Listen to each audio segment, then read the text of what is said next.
Hello. അപ്പോൾ ഇതുവരെ നമ്മൾ എന്ത് ചെയ്തിരുന്നു? ഡെപ്ത്സ് ഓഫ് ഗ്രാറ്റിറ്റ്യൂഡ് എന്ന ചാപ്റ്ററിൻ്റെ ഒരു റിവൈസിങ് അല്ലെങ്കിൽ ഒരു സമ്മറി ആയിരുന്നു അല്ലേ, 3 പാർട്ടിലായിട്ട് ഡിസ്കസ് ചെയ്തായിരുന്നേ. അപ്പോൾ നമ്മളിപ്പോൾ ഈ ക്ലാസ്സിൽ നമ്മൾ ഡിസ്കസ് ചെയ്യാൻ പോകുന്നത് ഡെപ്ത്സ് ഓഫ് ഗ്രാറ്റിറ്റ്യൂഡ് എന്ന ആ ഒരു ചാപ്റ്ററിൽ പ്രധാനപ്പെട്ടിട്ടുള്ള കുറച്ച് ക്വസ്റ്റ്യൻ ആൻസേഴ്സ് ഉണ്ട്. പ്രധാനപ്പെട്ട ഇമ്പോർട്ടൻ്റ് ആയിട്ടുള്ള ക്വസ്റ്റ്യൻസ് എന്ന് പറയാൻ കാരണം നമുക്ക് ഏറ്റവും കൂടുതൽ എക്സാംസിനൊക്കെ കാര്യമായിട്ട് നമ്മൾ പഠിച്ചു പോകേണ്ട കുറച്ച് ക്വസ്റ്റ്യൻസാണ് നമ്മൾ ഈ ഒരു ക്ലാസ്സിൽ പറയാൻ പോകുന്നത് കേട്ടോ. അപ്പോൾ ആദ്യത്തെ ക്വസ്റ്റ്യൻ എന്ന് പറയുന്നത് ഏതാ? അനൗൺസ്മെൻ്റ് ആണ്. അപ്പോൾ എന്താണ് അനൗൺസ്മെൻറ്റിൻ്റെ ക്വസ്റ്റ്യൻ എന്ന് നമുക്ക് നോക്കാം. Selma Lagerlof has arrived at Stockholm to receive the Nobel prize in literature. അപ്പോൾ സെൽമ ലാഗർലോഫ് എന്ത് ചെയ്തിരിക്കുന്നു? സ്റ്റോക്ക്ഹോമിലെത്തി. എന്തിനു വേണ്ടിയിട്ട്? ലിറ്ററേച്ചറിന് നോബൽ പ്രൈസ് മേടിക്കാൻ വേണ്ടിയിട്ട്. You are assign the task of introducing and welcoming her to receive the award. Write the text of the announcement. അപ്പോൾ നമ്മളാണ് എന്ത് ചെയ്യുന്നത്? ആ ഒരു ടാസ്ക്, എന്ത് ടാസ്ക്? അവൾക്ക് അവാർഡ് കൊടുക്കാൻ പോകുന്നു, അല്ലെങ്കിൽ അവാർഡിന് വേണ്ടി വെൽക്കം ചെയ്തുകൊണ്ടിട്ടുള്ള ഒരു അനൗൺസ്മെൻറ്റ് അല്ലെങ്കിൽ ഒരു അനൗൺസിങ് ചെയ്യുന്നത് നമ്മളാണ് എന്ന് കരുതിയിട്ട് നമ്മൾ എന്ത് ചെയ്യണം? ഒരു അനൗൺസ്മെൻറ്റ് എഴുതാനാണ് പറയുന്നത്. ക്ലിയർ? അപ്പോൾ നമുക്ക് നോക്കാം എങ്ങനെയാണ് നമുക്ക് ഈ അനൗൺസ്മെൻറ്റ് എഴുതാൻ പറ്റുക. നമ്മളിപ്പോൾ അനൗൺസ്മെൻ്റ് ആണെങ്കിലും അതുപോലെ തന്നെ എന്തൊരു സ്പീച്ച് ആണെങ്കിലും ആയിക്കോട്ടെ, നമ്മൾ എന്ത് പറയണം? നമ്മൾ ആദ്യം ആ സ്റ്റേജിലിരിക്കുന്ന ആളുകളെക്കുറിച്ചൊക്കെ അല്ലെങ്കിൽ ആളുകളെയൊക്കെ ഒന്ന് ബഹുമാനിച്ചുകൊണ്ടായിരിക്കണം നമ്മൾ പറയേണ്ടത് അല്ലേ. അപ്പോൾ നമുക്ക് എങ്ങനെ ഇവിടെ ഒരു അനൗൺസ്മെൻറ്റിൽ പറയാൻ പറ്റും? ലേഡീസ് ആൻഡ് ജെൻറ്റിൽമാൻ അല്ലേ. ലേഡീസ് ആൻഡ് ജെൻറ്റിൽമാൻ എന്ന് പറയുന്നത് ആരാണ്? സ്ത്രീകളുണ്ടാവാം, അല്ലെങ്കിൽ മുതിർന്നവരുണ്ടാവാം. അവരെയൊക്കെയാണ് എല്ലാവരും അങ്ങനെ നമ്മൾ വലിയ ആളുകളെയാണ് നമ്മൾ ലേഡീസ് ആൻഡ് ജെൻറ്റിൽമാൻ എന്നുള്ളൊരു അഭിസംബോധനയോടെ പറയുന്നത് അല്ലേ. ദെൻ അടുത്തത്, your majesty, your royal highness, the എക്സ്റ്റീംഡ് members of the Swedish academy, distinguished guest. അപ്പോൾ എന്താ പറയുന്നത്? നമ്മൾ എന്ത് ചെയ്യാണ്? അവിടെയുള്ള എല്ലാവരെയും, പിന്നീട് അവിടെയുള്ള എല്ലാവരും അല്ലേ, പ്രധാനപ്പെട്ട മഹിമകൾ അല്ലെങ്കിൽ നിങ്ങളുടെ രാജകീയ ഉന്നതരെ, സ്വീഡിഷ് അക്കാദമിയിലെ ബഹുമാനപ്പെട്ടിട്ടുള്ള അംഗങ്ങളെ, വിശിഷ്ട അതിഥികളെ എന്ന് പറഞ്ഞിട്ട് എന്ത് ചെയ്യാണ്? നമ്മളൊരു അനൗൺസിങ് ചെയ്യാൻ പോവുകയാണ്. നോക്കി എന്താണ് ഇവിടെ പറയുന്നത് അനൗൺസിങ്ങിൽ?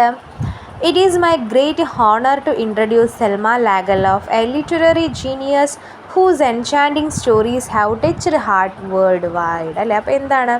ലോകമെമ്പാടുമുള്ള ഹൃദയങ്ങളെ സ്പർശിച്ചിട്ടുള്ള ഒരു സാഹിത്യ പ്രതിഭയായിട്ടുള്ള സെൽമ ലാഗർലോഫിനെ പരിചയപ്പെടുത്തുന്നതിൽ എൻ്റെ വലിയ ഒരു ബഹുമതിയായിട്ട്, അല്ലെങ്കിൽ നമ്മൾ അത്രയും വലിയൊരാളെ പരിചയപ്പെടുത്തുക എന്ന് പറയുമ്പോൾ നമുക്ക് അത്രയും വലിയ ഒരു ഓപ്പർച്യൂണിറ്റിയാണ് അല്ലേ.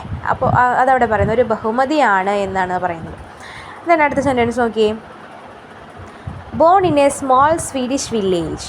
എവിടെയാണ് അവൾ ജനിച്ചേക്കുന്നത്? സെൽമ ജനിച്ചേക്കുന്നത് എവിടെയാണെന്നാണ് പറയുന്നത്? സ്വീഡിഷ് വില്ലേജിൽ, ഒരു ചെറിയ Swedish വില്ലേജിലാണ്. Selma was inspired by her fathers tales. Selma അവളുടെ അച്ഛൻ പറഞ്ഞു കൊടുത്ത കഥകളിൽ ഇൻസ്പയർഡ് ആയിരുന്നു. ദ ബ്യൂട്ടി ഓഫ് നാച്ചർ അല്ലേ, ഭംഗിയുള്ള അല്ലെങ്കിൽ മനോഹരമായിട്ടുള്ള പ്രകൃതിയോട് അവൾ ഇൻസ്പയർഡ് ആയിരുന്നു. And her rich cultural heritage, അവളുടെ സമ്പന്നമായിട്ടുള്ള കൾച്ചറൽ ഹെറിറ്റേജ് എന്ന് പറയുന്നത് അവളുടെ സമ്പന്നമായിട്ടുള്ള, അല്ലെങ്കിൽ അവൾ ജീവിക്കുന്ന സമ്പന്നമായ സാംസ്കാരികമായിട്ടുള്ള ഒരു കാര്യത്തിൽ അവൾ വളരെ ഇൻസ്പയർഡ് ആയിട്ടുണ്ട് എന്നാണ് പറയുന്നത് കേട്ടോ. ദെൻ അടുത്ത സെൻറ്റൻസ് എന്താണ്? Her profound narratives and vivid imagination have earn her this prestigious recognition. Tonight we celebrate not only her literary brilliance but also her deep gratitude to those who supported her journey. അപ്പോൾ എന്താ അവിടെ പറയുന്നത്? അവളുടെ വളരെ അവളുടെ ഭാവനയിലും അല്ലെങ്കിൽ അവൾക്ക് ഈ ഒരു അഭിമാനകരമായിട്ടുള്ളൊരു അംഗീകാരം നേടിക്കൊടുത്തു. അവളുടെ എല്ലാം, അവൾ ഇതുവരെ കൊണ്ടുവന്ന കണ്ടൻ്റ് ആണെങ്കിലും അവളുടെ റൈറ്റിങ്സ് ആണെങ്കിലും എക്സ്പീരിയൻസ് ആണെങ്കിലും എല്ലാം തന്നെ അവൾക്ക് ഇപ്പോൾ ഇങ്ങനെ ഒരു അംഗീകാരം നേടിക്കൊടുത്തിരിക്കുന്നു. ടുനൈറ്റ്, ഇന്ന് രാത്രി അവളുടെ സാഹിത്യ വൈഭവം മാത്രമല്ല, പിന്നെ അവളുടെ ഈ ഒരു ജേണി എന്ന് പറയുന്നത്, അല്ലെങ്കിൽ ഒരു റൈറ്റിംഗ് ജേണിയെ അവൾ വളരെയധികം ഗ്രാറ്റിറ്റ്യൂഡ്, നന്ദിയുള്ളവളാണ്. അല്ലെങ്കിൽ അവളുടെ ആ ഒരു ഗ്രാറ്റിറ്റ്യൂഡ് നമ്മളിവിടെ എന്ത് ചെയ്യാൻ പോവാണ്? ആഘോഷിക്കാൻ പോകുന്നു എന്നാണ് പറയുന്നത് കേട്ടോ.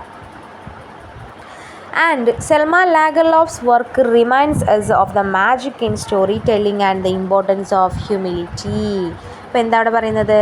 സെൽമ ലാഗർലോഫ് അല്ലെ, കഥ പറച്ചിലിൽ വളരെ മാജിക്കാണ്. മാന്ത്രികതയെക്കുറിച്ചും അല്ലെങ്കിൽ ഒരു വിനയത്തിൻ്റെ പ്രാധാന്യം, ഇമ്പോർട്ടൻസിനെ കുറിച്ചിട്ടും നമ്മളെ സെൽമ ലാഗർലോഫ് എന്ത് ചെയ്യുന്നു? ഓർമ്മിപ്പിക്കുന്നു. അല്ലെങ്കിൽ സെൽമ ലാഗർലോഫ് എന്ന റൈറ്റർ നമ്മളെ ഓർമ്മിപ്പിക്കുന്നു എന്നാണ് പറയുന്നത് കേട്ടോ. And please join me in welcoming Selma Lagerlof to receive the Nobel Prize in Literature. Selma, please come forward to accept your award. അപ്പോൾ എന്താണ്, please join in welcoming Selma Lagerlof to receive the Nobel prize in literature. അപ്പോൾ എല്ലാവരും നമ്മൾ എന്ത് ചെയ്യാണ്, സ്വാഗതം ചെയ്യുകയാണ് അല്ലേ. ഇതിനെന്താണ്, നമ്മൾ ഈ ഒരു പ്രോഗ്രാമിൽ നിങ്ങളെല്ലാവരും സ്വാഗതം ചെയ്യുന്നു. എന്ത് പ്രോഗ്രാമാണ്? സെൽമ ലാഗർലോഫിന് ലിറ്ററേച്ചർ നോബൽ പ്രൈസ് കൊടുക്കുന്നതിന് സ്വാഗതം ചെയ്യുന്നു. ആൻഡ് സെൽമയും എന്ത് ചെയ്യാൻ പോവാണ്? Selma please come forward to accept your forward. നിങ്ങൾ എന്ത് ചെയ്യും, നിങ്ങളുടെ അവാർഡ് മേടിക്കാൻ മുന്നോട്ട് വരൂ എന്ന് പറഞ്ഞിട്ട് നമ്മൾ സെൽമയും എന്ത് ചെയ്യാണ്, നമ്മൾ വിളിക്കുകയാണ് അല്ലേ, അനൗൺസ് ചെയ്തിട്ട് വിളിക്കുകയാണ്. അപ്പോൾ ഇത്രയാണ് ഈ ഒരു അനൗൺസ്മെൻറ്റിൽ നമ്മൾ എന്ത് ചെയ്യേണ്ടത്, ഉൾപ്പെടുത്തേണ്ടത് കേട്ടോ. അപ്പോൾ അത്രയാണ് അനൗൺസ്മെൻറ്റിൽ നമ്മൾ പറയുന്നത്. ദെൻ രണ്ടാമത്തെ ക്വസ്റ്റ്യൻ എന്ന് പറയുന്നത് എന്താണ്? Imagine you are Selma Lagerlof. എന്ത് ഇമാജിൻ ചെയ്യണം? നമ്മളാണ് സെൽമ ലാഗർലോഫ് എന്ന് നിങ്ങളൊന്ന് ഇമാജിൻ ചെയ്യുക. Write a letter to your faithful front എസെൽഡേ.